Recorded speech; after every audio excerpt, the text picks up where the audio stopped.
علیکم ورحمۃ اللہ وبرکاتہ۔ عربی زبان کے گرامر کو ہم پڑھ رہے تھے، قواعد گرامر۔ یہ ایم اے عربی سیمسٹر فرسٹ کا سیکنڈ پیپر ہے، پرچہ دوم ہے معنوں کا، تو اس کو ہم پڑھ رہے تھے اور ہمارا موضوع چل رہا تھا کلمہ کی تعریف اور اس کی اقسام، اور اس میں ہم نے کلمہ اور اس کی ڈیفینیشن بتائی، کلمہ کسے کہتے ہیں، اس کی ڈیفینیشن، اور کلمہ کے جو معنی ہے، لغوی معنی، قرآنی معنی، عرفی معنی، اسی طریقے سے اصطلاحی معنی، ان چیزوں کو ہم نے جان لیا۔ آج مزید کچھ تفصیلات ہم جان لیں گے اس سے۔ کلمہ کی مزید توضیح کے لیے ہمیں کلام، جملہ، کلم اور قول جیسی اصطلاحات کا سمجھنا ضروری ہے، کیونکہ یہ سب باہم قریب المعنی الفاظ ہے جو ایک دوسرے کی تفہیم انڈرسٹینڈنگ میں مددگار ہوتے ہیں۔ پہلے کلام، جو دو یا دو سے زائد کلمہ سے مرکب ہو اور معنی کے اعتبار سے مفید اور مستقل ہو، یعنی اس سے فائدہ تامہ حاصل ہوتا ہے، جیسے ھذا عالم، یہ عالم ہے، جاء صدیق، صدیق آیا۔ کلام ہونے کے لیے دو چیزیں ضروری ہے، ایک تو ترکیب اور دوسری چیز فائدہ تامہ ہے۔ اگر ہم کہیں ھذا یا جاء تو یہ کلام نہیں ہوگا، کیونکہ غیر مرکب ہے، اور اگر ہم کہیں ھذا العالم یا جاء فی یوم الخمیس تو یہ بھی کلام نہیں ہوگا، کیونکہ اس میں ترکیب تو ہے لیکن فائدہ تامہ نہیں ہے۔ ہم جانتے ہیں کہ نحو میں فائدہ تامہ کا مقصد یہ ہے کہ سننے والا اس سے کوئی پوری بات سمجھ سکے اور بولنے والا اس پر خاموش ہو سکے۔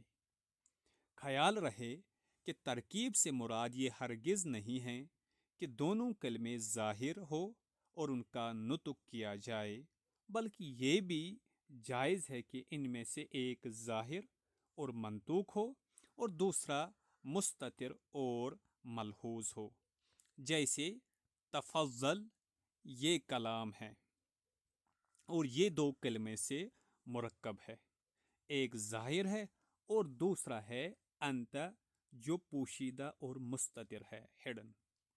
تو سمپلی اگر ہم کہیں گے کلام، اس کو کہیں گے جس میں ترکیب پائی جاتی ہو، ایک سے زیادہ الفاظ ہو اور ان الفاظ کا کنیکشن ہو آپس میں، اور دوسری چیز ان کا مکمل معنی ہو، ان سے مکمل بات سمجھ میں آ جاتی ہو، تو پھر اس کو کلام کہیں گے۔ اب کبھی کبھار ایسا بھی ہوتا ہے کہ کلام میں دو چیزیں ہم نے کہی، ایک تو ترکیب ہونا، ایک سے زیادہ الفاظ ہونا، لیکن کبھی کیا ہوتا ہے ایک ہی لفظ ہوتا ہے لکھا ہوا، لیکن اس میں ایک لفظ انڈرسٹوڈ ہوتا ہے اور ایک لفظ پوشیدہ سمجھا جاتا ہے جو اس میں ہے، لیکن لکھا ایک ہی جاتا ہے، جیسے تفضل۔ یہ مکمل کلام ہے کیونکہ اس کا مکمل معنی بھی ہے، اگرچہ لفظ ایک ہی لکھا ہوا ہے لیکن دوسرا ایک لفظ انت ہے، اس میں پوشیدہ، مستتر، ہڈن، تو اس لیے یہ مکمل ہے۔ اب اس کے بعد ہے جملہ۔ جملہ کسے کہتے ہیں؟ تو ایک ہم نے سمجھا کلام، دوسرا ہے اب جملہ۔ جملہ کسے کہیں گے؟ اکثر نحات مینز عربی زبان کے نحوی، عربی زبان کے گرامر جاننے والے علماء، سکالرز، اکثر نحات کے نزدیک جملہ میں ترکیب تو ہوتی ہے لیکن فائدہ تامہ نہیں ہوتا ہے۔ نحویوں کے بقول تو اب کلام اور جملہ میں کیا فرق ہے؟ اکثر جو نحوی حضرات ہیں ان کے نزدیک جملہ میں ترکیب ہوتی ہے لیکن فائدہ مکمل نہیں ہوتا ہے، یعنی میننگ مکمل نہیں ہوتی ہے، یعنی اکثر نحوی حضرات کے ہاں جملہ میں کمبینیشن آف ورڈز تو ہوتی ہے لیکن ان ورڈز کی مکمل میننگ نہیں ہوتی ہے۔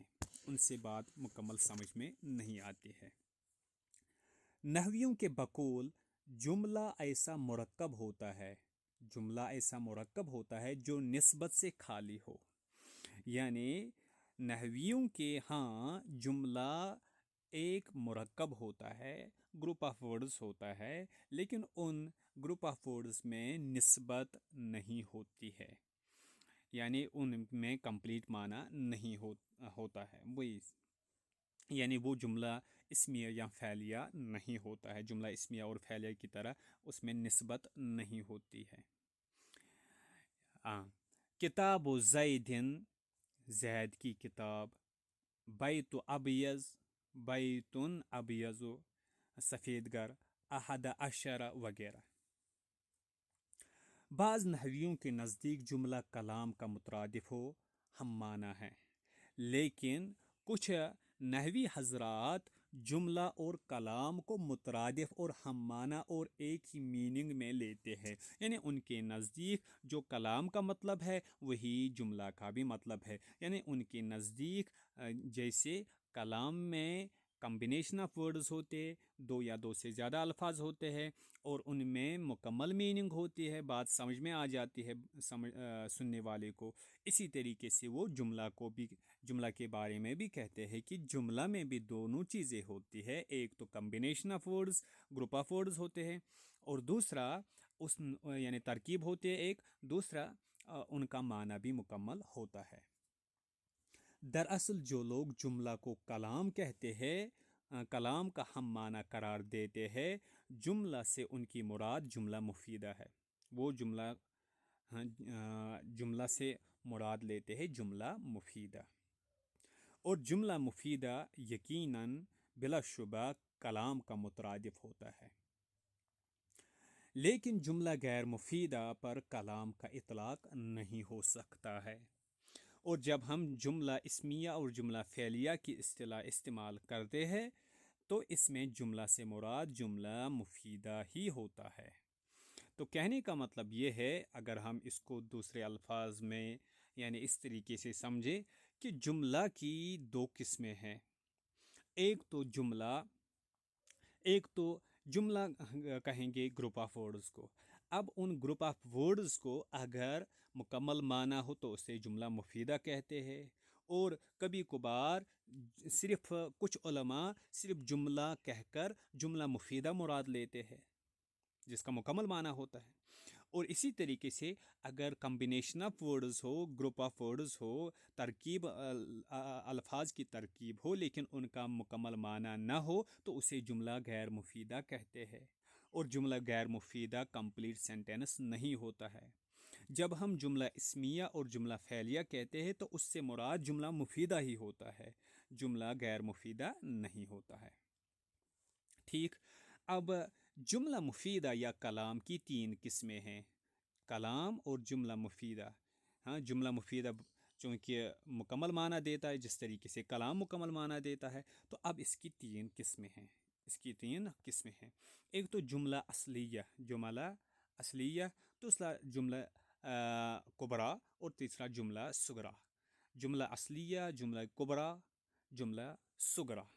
اب سوال یہ ہے جملہ اصلیہ کسے کہتے ہیں؟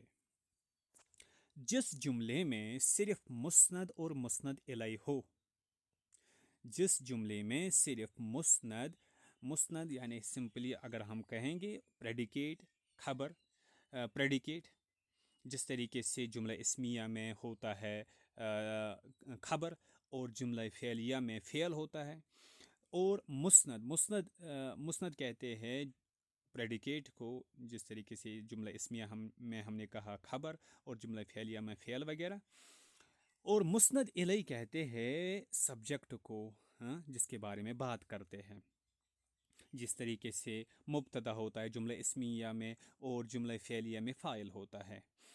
تو جملہ اصلیہ کسے کہتے ہیں؟ جس جملے میں صرف مسند اور مسند الیہ ہو، یعنی وہ جملہ صرف مبتدا اور خبر یا صرف فعل، فاعل اور فاعل پر مبنی ہو، جملہ اصلیہ کسے کہتے ہیں؟ جس میں صرف مسند اور مسند الیہ ہو۔ مسند کیا ہوتا ہے؟ مسند یا تو خبر ہوتی ہے یا فعل، اور مسند الیہ کیا ہوتا ہے؟ یا مبتدا یا فاعل۔ تو ہم اس طریقے سے بھی کہہ سکتے ہیں، یعنی وہ جملہ ہاں جس میں صرف مبتدا اور خبر ہو، یا صرف فعل اور فاعل ہو، جیسے ہاذا زیدن، ہاذا زیدن میں ہاذا مبتدا ہے، زیدن خبر ہے۔ یا قرأ، یہ جملہ ہاذا زیدن جملہ اسمیہ ہے، تو جملہ اسمیہ میں مبتدا خبر ہوتا ہے، تو یہ جملہ اصلیہ ہے، اس میں صرف مسند اور مسند الیہ ہے، مبتدا اور خبر ہے، تو یہ پھر جملہ اصلیہ ہو گیا۔ اسی طریقے سے قرأ زیدن، قرأ فعل ہے، فعل سے شروع ہوتا ہے تو جملہ فعلیہ ہو گیا، تو اس میں قرأ فعل ہے، زیدن فاعل ہے، صرف موجود ہے فعل اور فاعل کو مسند اور مسند الیہ کہتے ہیں، تو اس میں صرف موجود ہے مسند اور مسند الیہ، تو پھر یہ بھی جملہ اصلیہ ہو گیا، اصلیہ ہے۔ اب اس کے بعد جملہ کبرا، جملہ کبرا کسے کہتے ہیں؟ جس میں مبتدا ہو اور اس کی خبر، یعنی جملہ کبرا اس جملے کو کہتے ہیں جس میں مبتدا ہو اور پھر اس مبتدا کی خبر جملہ اسمیہ کی صورت میں ہو یا جملہ خبریہ کی صورت میں ہو۔ جیسے حیدر آباد، یہ اسم ہے، اسم سے شروع ہوتا ہے یہ سینٹینس، تو حیدر آباد اسم ہے، اس اسم سے جب جملہ شروع ہو تو اسے جملہ اسمیہ کہتے ہیں، جملہ اسمیہ کا پہلا لفظ جو ہے یہ مبتدا کہلاتا ہے، تو حیدر آباد مبتدا ہے۔ اب حیدر آباد کی جو خبر ہے وہ ہے جوہا طیب، جوہا طیب، یہ جوہا طیب اس کی خبر ہے، لیکن یہ جوہا یہ خود ہے، یہ خود کیا ہے؟ یہ خود ہے جملہ اسمیہ۔ تو اب یہاں پہ حیدر آباد مبتدا ہے، جوہا طیب یہ جملہ اسمیہ ہے، اور یہ جملہ اسمیہ حیدر آباد مبتدا کی خبر ہے۔ اسی طریقے سے اور حیدر آباد طاب جوہا، حیدر آباد کا موسم خوشگوار ہو گیا۔ اب یہ جو حیدر آباد ہے یہ کیا ہے؟ یہ مبتدا ہے۔ اب اس مبتدا کی جو خبر ہے وہ طاب جوہا ہے، طاب فعل ہے، جوہا اس کی طاب یہ جو ہے طاب جوہا فعل اور فاعل ہے۔ اب یہاں پہ طاب جوہا یہ فعل فاعل سے مل کر جملہ فعلیہ ہے، اور یہی جملہ فعلیہ خبر بنتی ہے حیدر آباد کی، اور حیدر آباد خود مبتدا ہے، اور طاب جوہا یہ اس کی خبر ہو گئی۔ اب ایسے جملے کو جملہ کبرا کہتے ہیں جس میں مبتدا ہو اور اس مبتدا کی جو خبر ہو وہ یا جملہ اسمیہ کی صورت میں ہو یا جملہ فعلیہ کی یا جملہ خبریہ کی صورت میں۔ اس کے بعد ہے جملہ صغرا، جملہ صغرا کسے کہتے ہیں؟ اس جملہ اسمیہ یا خبریہ کو کہتے ہیں، یعنی جملہ صغرا اس جملہ اسمیہ یا خبریہ کو کہتے ہیں جو کسی مبتدا کی خبر واقع ہو۔ یعنی اب جملہ صغرا کہتے ہیں اس چھوٹے سے جملہ کو جو یعنی جملہ اسمیہ ہوتا ہے یا خبریہ ہوتا ہے، جو خبر واقع ہوتی ہے کس کی؟ مبتدا کی۔ جیسے اوپر ہم نے دیکھا ہے جوہا طیب یا طاب جوہا، یہاں پہ آیا تھا اوپر جملہ حیدر آباد جوہا طیب، یہ حیدر آباد طاب جوہا، یہ جوہا طیب یا طاب جوہا، یہ چھوٹا جو جملہ ہے جو خبر بنتی ہے حیدر آباد کی، اس چھوٹے سے جملے کو جملہ صغرا کہتے ہیں۔ تو جملہ صغرا اس جملہ اسمیہ یا خبریہ کو کہتے ہیں جو کسی مبتدا کی خبر واقع ہو، جیسے ہم نے مذکورہ بالا مثالوں میں جوہا طیب اور طاب جوہا کو دیکھا ہے۔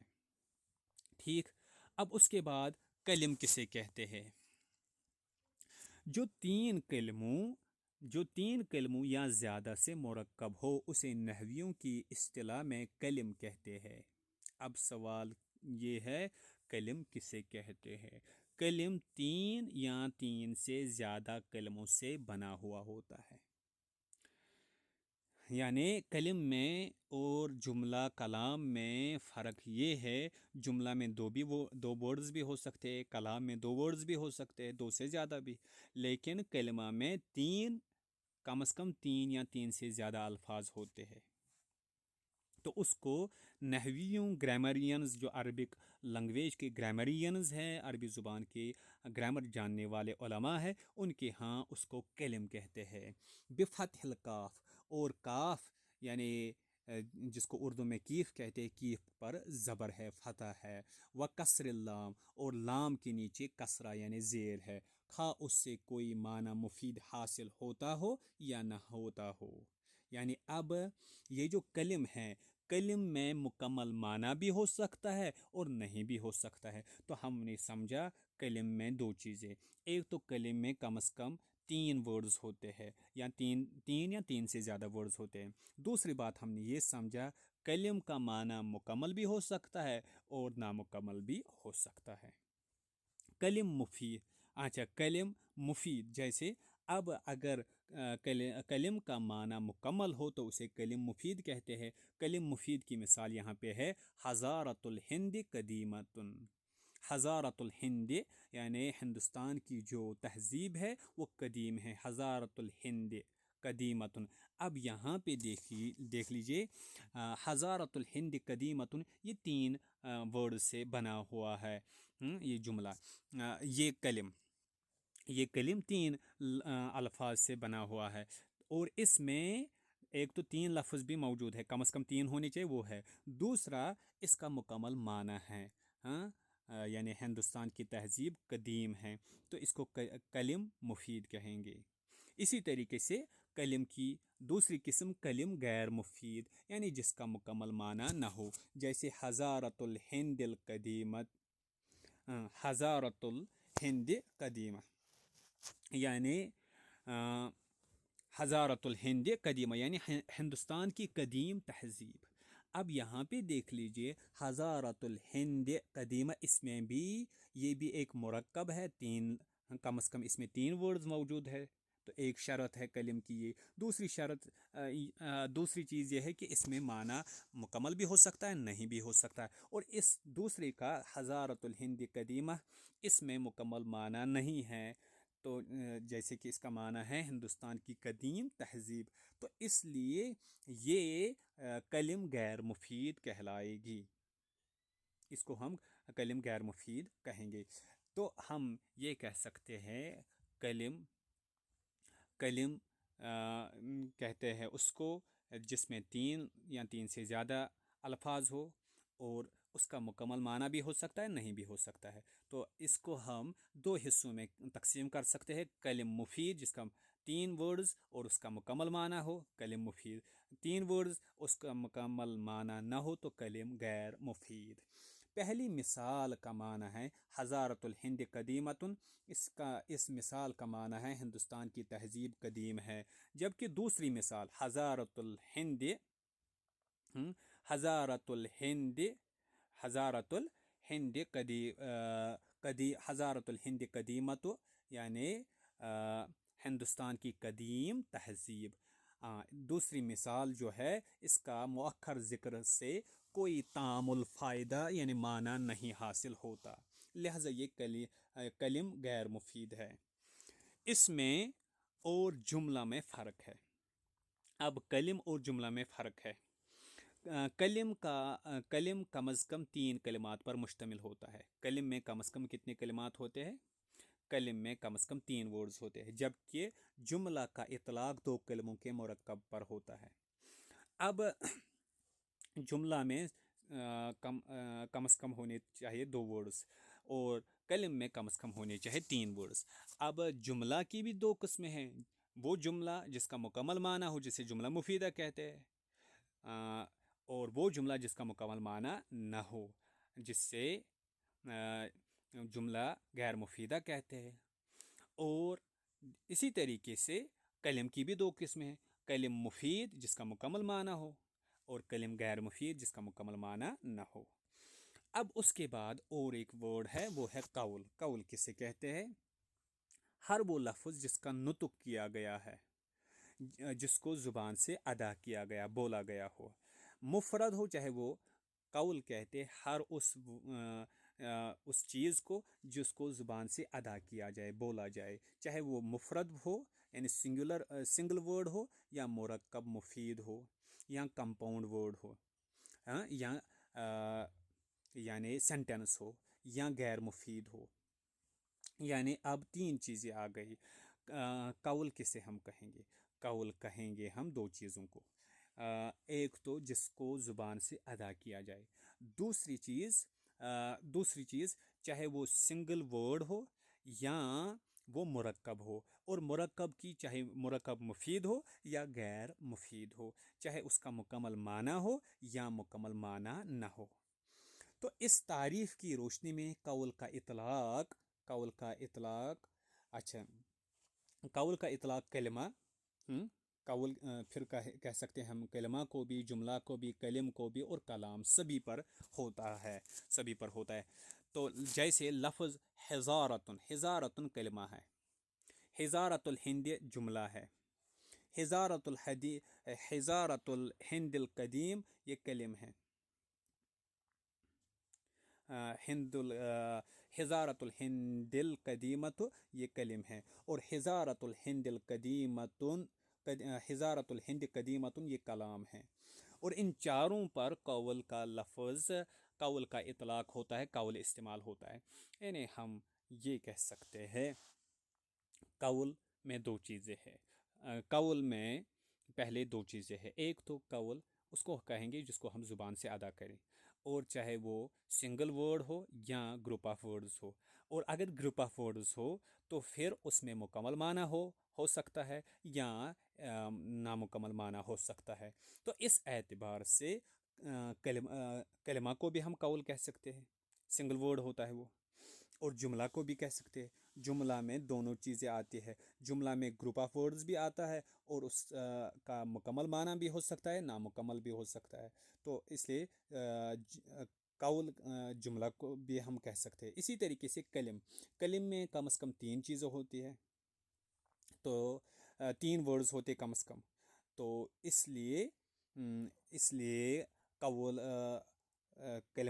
کلم کو بھی ہم کہہ سکتے ہیں۔ اس میں گروپ آف ورڈز ہوتے ہیں قول میں، تو کلم کا معنی مکمل بھی ہو سکتا ہے اور نامکمل بھی، تو اسی اعتبار سے۔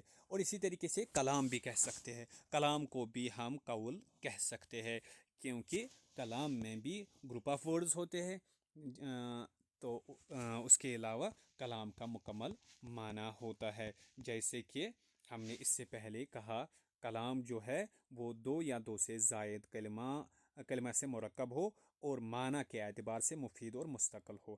تو کلام میں دو چیزیں ہیں، کلام میں ایک تو دو گروپ آف ٹو اور مور دین ٹو ورڈز، اور دوسرا اس کا مکمل معنی ہوتا ہے، فائدہ تامہ ہوتا ہے۔ تو اب چونکہ قول میں بھی یعنی گروپ آف ورڈز ہے، قول بھی زبان سے ادا کیا جاتا ہے، اور گروپ آف ورڈز ہو سکتا ہے، اور اس کا مکمل معنی بھی ہو سکتا ہے اور نامکمل بھی، تو اس لیے اس کو بھی ہم کہہ سکتے ہیں۔ اب اس کے بعد مشتقات کلمات گزشتہ بیانات سے ہم نے جان لیا کہ کلمہ ایسا لفظ یا قول ہے جو ایک یا یعنی مفرد معنی پر مشتمل ہو۔ کلمہ کسے کہتے ہیں؟ ایسا لفظ یا قول ہے جو ایک یا مفرد معنی پر مشتمل ہو، خواہ وہ معنی مفرد ایک حرف ہجائی سے حاصل ہو، جیسے وقع یقی سے امر کا صیغہ کے۔ یعنی کلمہ کسے ہم کہیں گے؟ کلمہ ہم اس لفظ یا قول کو کہیں گے جو سنگل ہو، اور جس کا معنی ہو، جس کا جو معنی دیتا ہو، چاہے وہ ایک ہی لیٹر ہی کیوں نہ ہو۔ جیسے کہ ہے، کہ جو ہے یہ فعل امر ہے، امپریٹو ورب ہے، کس سے؟ وقع یکی سے۔ تو یہ ایک ہی حرف ہے لیکن اس کا معنی ہے، تو اس کو ہم یعنی ایک کلمہ کہیں گے۔ یوں ہی حروف معنی میں سے ایک حرفی لام جار، جارہ اور حمزہ استفہام بھی کلمہ ہے۔ اسی طریقے سے حمزہ استفہام یعنی وہ حمزہ جو ایک ہی لیٹر ہے، جو ہم کوشچن پوچھنے کے لیے استعمال کرتے ہیں۔ اسی طریقے سے حرف لام، حرف لام جارہ جو ہے، یعنی لام زیر جو استعمال ہم کرتے ہیں پرپوزیشن کے طور پر، تو یہ بھی یعنی کلمہ ہی ہے، اگرچہ یہ ایک ہی حرف کا ہے بنا ہوا ہے، تو ان کو ہم حروف معانی کہتے ہیں کیونکہ ان کی میننگ ہوتی ہے عربی زبان میں۔ کلمہ کا استعمال بسا اوقات کلام مفید پر بھی ہوتا ہے۔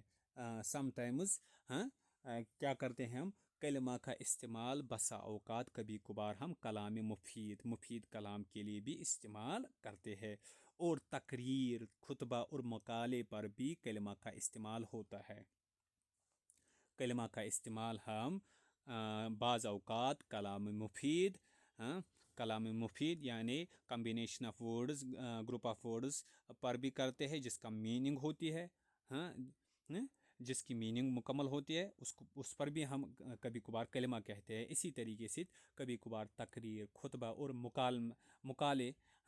مقالے پر بھی ہم کلمہ کا استعمال کرتے ہیں۔ جیسے ہم بعض اوقات کہتے ہیں لفظ کلمۃ الشکر، کلمۃ الشکر یعنی سپاس نامے کو کہتے ہیں ہم، یعنی شکریہ ادا کرنے کے جو الفاظ ہوتے ہیں، تقریر ہوتی ہے، اس کو بھی ہم، خطبہ ہوتا ہے، اس کو ہم کلمۃ الشکر کہتے ہیں۔ تو یہاں کلمہ ورڈ ہم یعنی ایک تقریر اور ایک خطبے اور کچھ الفاظ کے مجموعے کو کہتے ہیں جس کا معنی ہوتا ہے مکمل، تو اس کو بھی ہم کہتے ہیں۔